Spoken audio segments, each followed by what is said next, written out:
દેવગઢ બારિયા ખાતે ગુજરાતમાં વધુ એક કિસ્સો સામે આવ્યો કે જે સમાજ કલ્યાણ દ્વારા આપવામાં આવતી સાયકલોનો જથ્થો દેવગઢ બારિયા ખાતેથી મળી આવ્યો।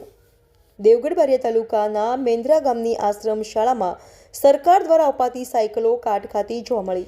ધોરણ 9ની વિદ્યાર્થીનીઓને સરકાર દ્વારા મફત સાયકલ આપવામાં આવે છે તે સાયકલો ધૂળ ખાતી જોવા મળી। દેવગઢ બારિયા તાલુકાના મેંદરા ગામે આવેલ આશ્રમ શાળાના પ્રટાંગણમાં સમાજ કલ્યાણ વિભાગ દ્વારા ધોરણ 9માં અભ્યાસ કરતી વિદ્યાર્થીનીઓને સરકાર દ્વારા જે મફત સાયકલ આપવામાં આવે છે તે વર્ષ 2023 લખેલી સાયકલોનો મોટો જથ્થો આશરે 1 વર્ષથી પડી રહ્યો છે।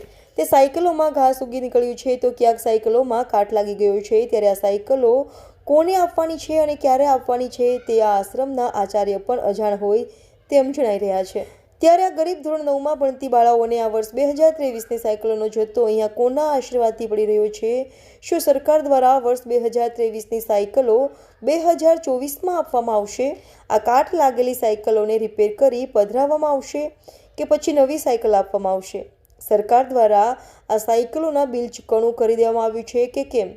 જેવા અનેક સવાલો ઉઠ્યા છે। ત્યારે તંત્ર દ્વારા આ બાબતે યોગ્ય તપાસ કરી કાર્યવાહી હાથ ધરવામાં આવશે ખરી? જે બાળકો સાયકલોથી વંચિત રહ્યા છે તેમને સાયકલો મળશે ખરી કે પછી આવી જ રીતે ગોડાઉન જોવા મળશે? બાબુભાઈ ભીખાભાઈ પટેલ, નોકરી કરો? શિક્ષકમાં આચાર્ય તરીકે। આજે સાયકલનો જથ્થો પડ્યો છે, એ સાયકલનો જથ્થો કેમ અહીંયા પડ્યો છે? હવે તો સમાજ કલ્યાણ દ્વારા ફોન આવેલો ઉતારવા એટલે ઉતારીને ફિટ કરી છે।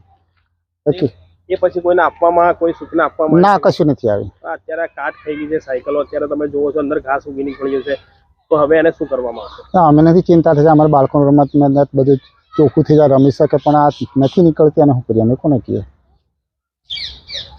સરકાર